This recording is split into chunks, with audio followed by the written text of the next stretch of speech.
Hello teachers, this is Mr. Novice with another tech tip.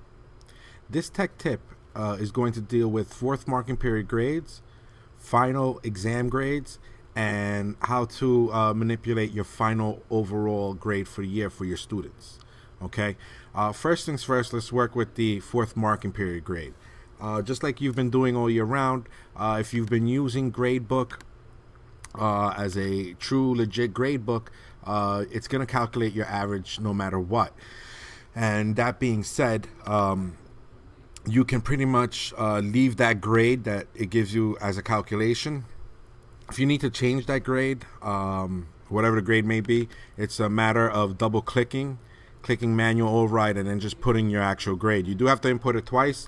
You're writing it here and you're picking it off the drop down menu there. And again, that's for those of us who've been using it and want to change a grade at the end of the marking period anyway. For those of us who have not been using it as a grade book, it's a little bit different. If you haven't been using it as a grade book, what you want to do is, as you can see here, I set it up so I can show you how to do that. You're going to go make sure this does say 2009, 2010, and over here you pick what quarter you want to deal with. We're looking at fourth marking period. You cannot change first, second, or third marking period grades. So if there's any changing that you have to do as far as for a final average, you have to play with the fourth marking period and your final exam grade. The final exam is actually counting for this year. It's counting as 20% of the student's grade. It's counting as another marking period because we're only doing one final exam.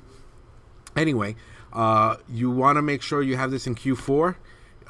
If you want to put in your marking period averages, you have to add an assignment, which is here. It's going to ask you a couple of questions as far as adding the assignment. You can name it. I'll put marking period 4. You can give it any category, as long as this points possible is 100. You do want to change this date, just so it doesn't carry over anything. I would use June 3rd to make sure it is truly your fourth marking period grade. And then you just save that. You'll see that come up here, and then you just enter in your final averages for that class here. And then there's no exporting, there's nothing. Once you put in all your grades, you're just going to click save, and it'll save your grades, and that's what it will use for a fourth marking period grade.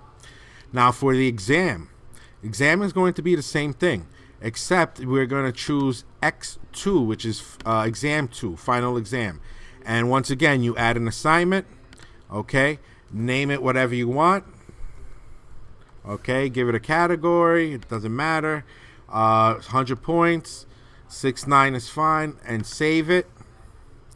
And what you are going to do is, actually you do have to change this date to anything after the 10th. So let's try the 14th. Because the 10th is designated as the end of the fourth marking period, you do have to add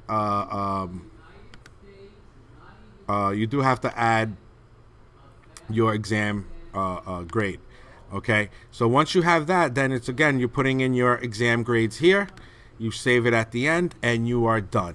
Okay, you're done with that. Now for final overall grades, in order for a gradebook to calculate that correct, and that is represented here as F1, that is your final grade for the year. If that is to be done correctly, you do have to change some settings, and I want to guide you through this real quick. You have to come over here to grade setup, okay? Once you come into grade setup, you want to double click F1. Make sure term weights is highlighted. Make sure we have 100 for each category, and it should be broken up to 20%. Once you do this, your final overall grade for the year will be calculated automatically by the gradebook. Okay, so there's no need to do any math there either. Now, if you're under F1, okay, again, you cannot change the grades for the first, second, or third marking period. So if I go under F1, what you're going to see are your marking period grades up here already.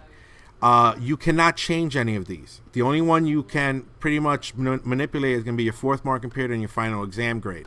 But for whatever reason, let's say the student has a 63 average and you either want to bring it up or down a few points, you can manually override the final overall grade. The same way, you just double click here, click manual override, and then you put whatever grade you want. Please be cautious with this.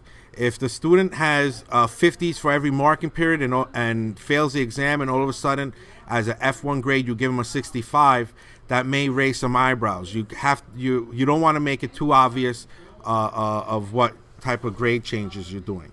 Okay. Again, if there are any questions, please contact me, email me. These videos will be up on the YouTube page. And if you have any questions, again, please feel free to contact me.